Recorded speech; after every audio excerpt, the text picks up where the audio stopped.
శ్రీ సాయినాథాయ నమః. శ్రీ సాయి సచ్చరిత్రం 48వ అధ్యాయం. సద్గురుని లక్షణములు సేవడే సపత్నిక దంపతులు.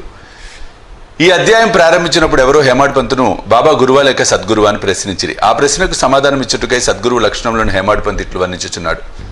సద్గురుని లక్షణములు: ఎవరు మనకు వేదాంతములను శాస్త్రములను బోధించెదరో, ఎవరు చక్రాంకితం చేసెదరో, ఎవరు ఉచ్ఛ్వాస నిశ్వాసములను బంధించెదరో, ఎవరు బ్రహ్మం గురించి అందంగా ఉపన్యసించెదరో, ఎవరు భక్తులకు మంత్రోపదేశం చేసి దాన్ని పునశ్చరణ చేయమందురో, ఎవరు తమ వాక్శక్తితో జీవిత పరమావధిని బోధించగలరో, కానీ ఎవరు స్వయంగా ఆత్మ సాక్షాత్కారము పొందలేరో అట్టివారు సద్గురువులు కారు. ఎవరైతే చక్కని సంభాషణ వల్ల మనకు ఇహపర సుఖములందు విరక్తి కలుగజేసెదరో, ఎవరు ఆత్మసాక్షాత్కారమందు మన అభిరుచి కలుగునట్లు చేసెదరో, ఎవరైతే ఆత్మసాక్షాత్కార విషయమున పుస్తక జ్ఞానమే కాక ఆచరణ మందు అనుభవం కూడా పొంది ఉన్నారో అట్టివారే సద్గురువులు. ఆత్మసాక్షాత్కారమును స్వయంగా పొందని గురువు దానిని శిష్యులకు ఎట్లు ప్రసాదించగలరు? సద్గురువులు స్వప్నమందైనను శిష్యుల నుండి సేవ గాని ప్రతిఫలం గాని ఆశించడు. దానికి బదులుగా శిష్యులకు సేవ చేయతలుచును. తాను గొప్పవాడని తన శిష్యుడు తక్కువవాడని భావించడు. సద్గురువు తన శిష్యుని కొడుకు వలె ప్రేమించటే కాక తనతో సరిసమానంగా చూచును లేదా పరబ్రహ్మ స్వరూపంగా చూచును. సద్గురుని ముఖ్య లక్షణమేమన్నా వారు శాంతమునకు ఉనికిపట్టు. వారెన్నడూ చాపల్యమునకు గాని చికాకు గాని చెందరు. తమ పాండిత్యమునకు గర్వించరు. ధనవంతులు, పేదలు, గనులు, నీచులు వారికి సమానమే. హేమాడ్ పంత్ తన పూర్వజన్మ సుకృతముచే సాయిబాబా వంటి సద్గురు ఆశీర్వాదమును సహవాసమును పొందేదని తలంచెను. బాబా యవ్వనమందు కూడా ధనం కూడబట్టలేదు. వారికి కుటుంబం గాని స్నేహితులు గాని ఇల్లు గాని ఎట్టి ఆధారము లేకుండెను.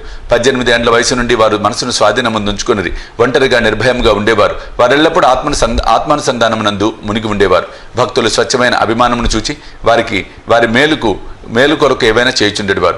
ఈ విధంగా వారు తమ భక్తులపై ఆధారపడి ఉండేవారు. వారు భౌతిక శరీరంతో ఉన్నప్పుడు తమ భక్తులకు ఏ అనుభవములు ఇచ్చారో అట్టి వారు మహాసమాధి చెందిన పిమ్మట కూడా వారిపై ఆధారపడిన భక్తులకు ఇచ్చుచున్నారు. అందుచే భక్తులు చేయవలసిందేమన్నా భక్తి విశ్వాసములనేడు హృదయ దీపమును సరిచేయవలేను. ప్రేమను ఒత్తిని వెలిగించవలెను. ఎప్పుడిట్లు చేసేదరో అప్పుడు జ్ఞానమనే జ్యోతి వెలిగి ఎక్కువ తేజస్సుతో ప్రకాశించును. ప్రేమ లేని జ్ఞానము ఉత్తది. అట్టి జ్ఞానం ఎవరికి అక్కర్లేదు. ప్రేమ లేనిచో సంతృప్తి ఉండదు. కనుక మనం అవిచ్ఛిన్నమైన అపరిమితమైన ప్రేమ కలిగి ఉండవలెను. ప్రేమను మనం ఎట్లు పొందగలము? ప్రతి వస్తువు దాని ఎదుట ప్రాముఖ్యము లేనిదగును. ప్రేమ అన్నది లేని ఎడల చదువుట గాని వినుట గాని నేర్చుకునుట గాని నిష్ఫలము. ప్రేమ అనున్నది వికసించనిచో భక్తి, నిర్వాహము, శాంతి, స్వేచ్ఛలు పూర్తిగా వికసించినచో పూర్తిగా ఒకటి తర్వాత ఇంకొకటి వచ్చును. దేనిని గురించి కానీ మిక్కిలి చింతించినదే దాని యందు మనకు ప్రేమ కలగదు. యథార్థమైన కాంక్ష, ఉత్తమమైన భావమున్న చోటనే భగవంతుడు తానే సాక్షాత్కరించును. అది ఏ ప్రేమ, అది ఏ మోక్షము. ఈ అధ్యాయంలో చెప్పవలసిన ముఖ్య కథను పరిశీలించదము. స్వచ్ఛమైన మనసుతో ఎవరైనాను నిజమైన యోగేశ్వరుని వద్దకు పోయి వారి పాదములపై పడినచో తుట్టతుతకు రక్షింపబడుదురు. ఈ విషయము ఈ దిగువ కథ వలన విసిదపడును. సేవడే షోలపు తోటి విద్యార్థి సేవడే అతనితో చేరను. ఇతర విద్యార్థులు కూడా గుమిగూడి తమ పాఠములు జ్ఞానం సరిగా ఉన్నదో లేనిదో చూచుకుని చుండిరి. ప్రశ్నోత్తరముల వలన సేవడికి ఏమీ రాలేట్లు తోచెను. తక్కిన విద్యార్థులు అతన్ని వెక్కిరించిరి. అతడు పరీక్షకు సరిగ్గా చదవకపోయినా తన యందు బాబా కృప ఉండుడిచే ఉత్తీర్ణుడు అగుదునని చెప్పాను. అందుకు సపత్నేకర్ ఆశ్చర్యపడెను. సాయిబాబా ఎవరు? వారినేల అంత పొగుడుచున్నావు అని అడిగాను. అందువలన సేవడి ఇట్లు చెప్పాను. షిరిడిలో మసీదులో ఒక ఫకీరు కలరు. వారు గొప్ప సత్పురుషులు, యోగులు ఇతరులు నన్ను వారు అమోఘమైన వారు. పూర్వజన్మ సుకృతమున్న గాని మనం వారిని దర్శించలేం. నేను పూర్తిగా వారినే నమ్మి ఉన్నా. వారు పలుకున్నది అన్నడు అసత్యం కాదు. నేను పరీక్షలో తప్పక ఉత్తీర్ణుడు అగుదునని వారు నన్ను ఆశీర్వదించి ఉన్నారు. కనుక వారి కృపచే తప్పక చివరి పరీక్ష యందు ఉత్తీర్ణుడు అయ్యేదను. సపత్నేకర్ తన స్నేహితుని ధైర్యమునకు నవ్వెను. వానిని బాబాని కూడా వెక్కిరించాను. సపత్నేకర్ న్యాయ పరీక్షలో ఉత్తీర్ణుడైన అక్కలకోటలో వృత్తిని ప్రారంభించి అతని న్యాయవాదిగా ఉండెను. 10 సంవత్సరముల పిమ్మట అనగా 1913లో వానికి గల ఒకే కుమారుడు గొంతు వ్యాధితో చనిపోయాను. అందువలన మనసు వికలమయ్యాను. పండరిపురం, గాంధర్గాపురం మొదలగు పుణ్యక్షేత్రములకు యాత్రగా పోయి శాంతి పొందవలను అనుకోనను. కానీ అతనికి శాంతి లభించలేదు. వేదాంతం చదివాను కానీ అది కూడా సహాయపడలేదు. అంతలో సేవడే మాటలు అతనికి బాబా యందు గల భక్తి జ్ఞప్తికి వచ్చాను. కాబట్టి తాను కూడా షిరిడికి పోయి సాయిని చూడవలను అనుకోనను. అతడు తన సోదరుడు ఒక పండితరావుతో షిరిడి వెళ్ళాను. దూరం నుండి బాబా దర్శనం చేసి సంతసించాను. గొప్ప భక్తితో బాబా వద్దకు ఎగి ఒక టెంకాయ నచ్చడి పెట్టి బాబా పాదములకు నమస్కారం చేశాను. బయటకు పొమ్మో అని బాబా అరిచాను. సపత్నేకర్ తల వంచుకొని కొంచెము వెనుకకు జరిగి అచట కూర్చుండెను. బాబా కటాక్షమును పొందుటకై ఎవరి సలహానైనా తీసుకున్నట్టుకు ప్రయత్నించాను. కొందరు బాలాశింపి పేరు చెప్పిరి. అతని వద్దకు పోయి సహాయం కోరాను. వారు బాబా ఫోటోలు కొని బాబా వద్దకు మసీదుకు వెళ్ళిరి. బాలశింప ఒక ఫోటోను బాబా చేతిలో పెట్టి ఎవరిది అని అడిగాను. దానిని ప్రేమించు వారిది అని బాబా చెప్పుచు సపత్నేకర్ వైపు చూపాను. బాబా నవ్వగా అచటి వారు నవ్విరి. బాల నవ్వు యొక్క ప్రాముఖ్యం ఏమని బాబాను అడుగుచూ సపత్నగర్ దగ్గరకు జరిగి బాబా దర్శనము చేయమనెను. సపత్నగర్ బాబా పాదములకు నమస్కరించగా బాబా తిరిగి వెడలిపొమ్మని అరిచెను. సపత్నగర్కి ఏం చేయాలో అర్థం కాలేదు. అన్నదమ్ములిద్దరూ చేతులు జోడించుకొని బాబా ముందు కూర్చుండ్రి. మసీదు ఖాళీ చేయమని బాబా సపత్నగర్కు ఆజ్ఞాపించెను. ఇద్దరు విచారంతో నిరాశ చెందిరి. బాబా ఆజ్ఞను పాలించవలసి ఉండుచే సపత్నగర్ షిరిడి విడవవలసి వచ్చాను. ఇంకొకసారి వచ్చినప్పుడైనా దర్శనం ఇవ్వవలనని బాబాను వేడెను. సపత్నగర్ భార్య సంవత్సరం గడిచెను కానీ అతని మనసు శాంతి పొందకుండాను. అతడు గానగాపురం వెళ్ళాను కానీ అశాంతి హెచ్చెను. విశ్రాంతికై మాడేగాం వెళ్ళాను. తుదకు కాశీ వెళ్ళుటకు నిశ్చయించుకొనెను. బయలుదేరటకు 2 దినముల ముందు అతని భార్య ఒక స్వప్నము కనపడెను. స్వప్నంలో ఆమె నీళ్ల కొరకు కుండ పట్టుకుని లకర్షా బావికు పోవుచుండెను. అచ్చట ఒక ఫకీర్ తలగొడ్డ కట్టుకొని వేప చెట్టు మొదట కూర్చున్నవారు తన వద్దకు వచ్చి, ఓ అమ్మాయి, అనవసరముగా శ్రమ పడదేవేలా నేను స్వచ్ఛమైన జలముతో నీ కుండను నింపెదను అనెను. ఆమె ఫకీర్కు భయపడి ఒత్తకుండతో వెనక్కు పారిపోయాను. ఫకీర్ ఆమెను వెన్నంటెను. ఇంతలో ఆమెకు మెలకు వచ్చెను. ఆమె తన కలను భర్తకు చెప్పాను. అదే శుభ శకునం అనుకుని ఇద్దరు షిరిడి బయలుదేరి వారు మసీదు చేరినప్పటికీ బాబా అక్కడ లేడు. బాబా లెండి తోటకు వెళ్ళి ఉండిరి. బాబా తిరిగి వచ్చే వరకు వారు అచ్చట ఆగిరి. ఆమె స్వప్నంలో తాను చూసిన ఫకీర్ను బాబాకు భేదం లేదనగను. ఆమె మిగులు భక్తితో బాబాకు సాష్టాంగ నమస్కారము చేసి బాబాను చూచుటకు అచ్చటనే కూర్చుండెను. ఆమె అనుకువా చూచి బాబా సందర్శించి బాబా తన మామూలు పద్ధతిలో ఒక కథ చెప్పటం ప్రారంభించెను. నా చేతులు, పొత్తి కడుపు, నడుము చాలా రోజుల నుండి నొప్పి పెట్టుచున్నవిరా.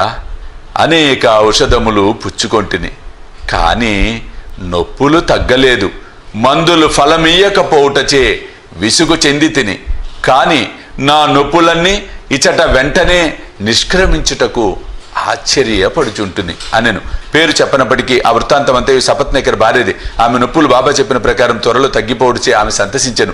సపత్నగర్ ముందు పోయి దర్శనం చేసుకొను. మరల బాబా బయటకు పొమ్మను. ఈసారి అతడు మిక్కిలి పశ్చాత్తాపడి ఎక్కువ శ్రద్ధతో ఉండెను. ఇది బాబా తన పూర్వం నిందించిన ఎగతాళి చేసిన దాని ప్రతిఫలమని గ్రహించి దాని విరుగుడు కొరకు ప్రయత్నించుచుండెను. బాబా ఒంటరిగా కలుసుకొని వారిని క్షమార్పణ కోరవలనని యత్నించుచుండెను. అట్లే నొచ్చెను. అతడు తన శిరస్సును బాబా పాదములపై పెట్టెను. బాబా తన వరద హస్తమును సపత్నగర్ తలపై పెట్టెను. బాబా కాళ్ళొత్తుచు సపత్నగర్ను అక్కడే కూర్చుని ఉండెను. అంతలో ఒక గొల్లస్త్రీ వచ్చి బాబా నడుము పట్టుచుండెను. బాబా ఒక కోమటి గురించి కథ చెప్పసాగాను. వాని జీవితంలోని కష్టములు వర్ణించెను. అందులో వానికి ఒకడే కొడుకు మరణించిన సంగతి కూడా చెప్పాను. బాబా చెప్పిన కథ తనదే అని సపత్నగర్ ఆశ్చర్యపడెను. బాబాకు తన విషయములన్నీ తెలిసుడిచే విస్మయం పొందెను. బాబా సర్వజ్ఞుడని గ్రహించెను. అందరి హృదయములను గ్రహించెను. ఈ ఆలోచనలు మనసును మెదలుచుండగా ఆ గొల్లస్త్రీ చెప్పుచున్నట్లే నటించి సపత్నగర్ వైపు చూచి ఇట్లనెను, వీడు తన కొడుకును నేను చంపి తినని నన్ను నిందించుచున్నాడు. నేను లోకుల బిడ్డలను చంపెదనా? ఇతడు మసీదునకు వచ్చి ఏడ్చుచున్నాడేలా అదే బిడ్డను వీని భార్య గర్భములోనికి మరల ఇచ్చేదను. ఈ మాటలతో బాబా అతని తలపై హస్తముంచి ఓదార్చి ఇట్లనెను, ఈ పాదములు ముదుసలివి, పవిత్రమైనవి. ఇక నీ కష్టములు తీరిపోయినవి. నాయందే నమ్మకముంచుము. నీ మనోభిష్టములు తప్పక నెరవేరును. సపత్నగర్ మైమరిచెను. బాబా పాదములను కన్నీటితో తడిపెను. తరువాత తన బసకు పోయెను. సపత్నగర్ పూజా సామగ్రిని సమకూర్చుకొని నైవేద్యంతో మసీదుకు పోయి భార్యతో పోయి ప్రతిరోజు బాబాకు సమర్పించి వారి వద్ద ప్రసాదం పుచ్చుకొని చుండేవాడు. ప్రజలు మసీదులో గుమిగూడి ఉండేవారు. సపత్నగర్ మాటమాటికి నమస్కరించుచుండెను. ప్రేమ వినయములతో ఒక్కసారి నమస్కరించిన చాలునని బాబా చెప్పాను. ఆనాడు రాత్రి సపత్నగర్ బాబా చావడి ఉత్సవమును చూశాను. అందు బాబా పాండురంగను వలె ప్రకాశించాను. ఆ మరుసటి దిన ఇంటికి పోయినప్పుడు బాబా మొదట ₹1 దక్షిణ ఇచ్చి తిరిగి అడిగిన ₹2 లేదనక ఇవ్వవచ్చునని సపత్నగర్ అనుకున్నాను. మసీదుకు పోయి ₹1 దక్షిణ ఇవ్వగా బాబా ఇంకొక ₹1 కూడా అడిగాను. బాబా వాణిని ఆశీర్వదించి ఇట్లనెను, టెంకాయను తీసుకొనుము, నీ భార్య చీర కొంగులో పెట్టుము, హాయిగా పొమ్ము, మనసునందు ఎట్టి ఆందోళనను ఉంచకుము. అతడు అట్లే చేశాను. 1 సంవత్సరంలో కొడుకు పుట్టెను. 8 మాసముల శిశువుతో భార్యాభర్తలు షిరిడీకి వచ్చి ఆ శిశువును బాబా పాదములపై పెట్టి ఇట్లు ప్రార్థించిరి, ఓ సాయి, నీ బాకీని మేమెట్లు తీర్చుకొనగలము, మాకు తోచుకున్నది కనుక ఈ సాష్టాంగ నమస్కారం చేయుచుంటుమి. నిస్సహాయుల మగుడిచే మమ్మల్ని ఉద్ధరింపవలసినది. ఇక మీదట మేము మీ పాదములను ఆశ్రయించదం గాక. అనేక ఆలోచనలు సంగతులు స్వప్నావస్థలోను జాగ్రత్తావస్థలోను మమ్మలను బాధించును. మా మనసులను నీ భజన వైపు మరల్చి మమ్ము రక్షింపుము. ఆ దంపతులు తమ కుమారునకు మురళీధర్ అను పేరు పెట్టిరి. తర్వాత భాస్కర్, దినకర్ అను ఇద్దరు జన్మించిరి. బాబా మాటలు వృధా పోవని సపత్నగర్ దంపతులు గ్రహించిరి. అవి అక్షరాల జరుగునని కూడా నమ్మిరి. 48వ అధ్యాయం సంపూర్ణము. సద్గురు శ్రీ సాయినాథ్ అర్పణమస్తు. శుభం భవతు.